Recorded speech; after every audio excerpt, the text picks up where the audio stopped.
the Raiders and the Chiefs.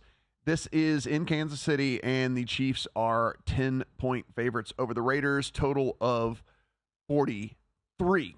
We didn't talk much about the Chiefs today, and I'm glad that we get an ample amount of time to talk about them here, because this team, another kind of clunky first half, another clunky effort until it got going with them. And we have seen this way too many times with this Chiefs team this year. And not for us to sound like a broken record, Mike, we have been the biggest critics of this wide receiver staff, that there is on the internet or wherever you're watching us, on the radio, whatever. But again today. It's again, and that's why I really do question whether I can buy into this team completely, because sooner or later you think in the playoffs you're going to need one of your wide receivers to make an important catch. You have to think it would stop at some point, but now we're 14 weeks into the season. Yeah. It keeps happening. Like, Tony dropped the ball that turned into an interception. Kelsey dropped an easy touchdown. Kelsey dropped one today. It feels like it's almost like it's contagious at this point.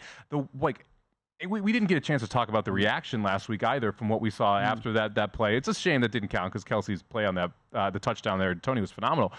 You could feel the boiling point reaching, and I felt like a lot of the reaction after the Buffalo game was because they had reached that boiling point. For the first time, we saw Patrick Mahomes on the sideline actually say, "What are we doing here, guys?" And he consistently said it was the ref's fault. I need to throw the ball better. We're going to figure it out. He's reached his boiling point with this, and it's been a consistent problem all year. I'm not sure why it just won't be a problem moving forward.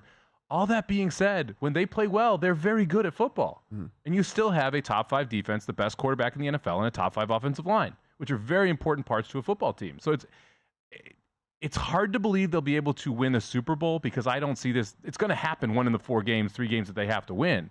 But from a week-to-week perspective, I still have some faith in backing them, especially against a Raiders team that, this is the ultimate bounce spot off that last game against the Chargers. Yeah, this is a early morning kick for a West Coast team in likely cold weather. There's everything that if you want to just start writing negatives about the Raiders situation for this game, we could probably just list forever. It's 10. I imagine we're going to be getting a lot of popular just money line parlays on Christmas Day. I imagine this is going to be a massive part of a lot of those. We have another big favorite game we'll talk about here in a second. I couldn't take the points, I don't think, with the Raiders. It feels like this is where they get thumped. It's like this kind of feels like where we could be betting alts almost on the Chiefs, because this could be a 20-point win. I am hoping they open the first half at 6.5. I would like to lay 6.5 with the Chiefs in the first half. That's how I'd like to attack this football game. Maybe a second half under as well, depending on the weather conditions and what we see in the first half. But second half under, the first half with the Chiefs, I think, are the 2 best possible looks here, because you're going to get a motivated Kansas City team here. They like playing the Raiders. They're playing at home. It's all positives for them. The Raiders, I'm just not sure what we're going to get from them in this spot. Go to VSiN.com/subscribe to become a VSiN Pro subscriber today.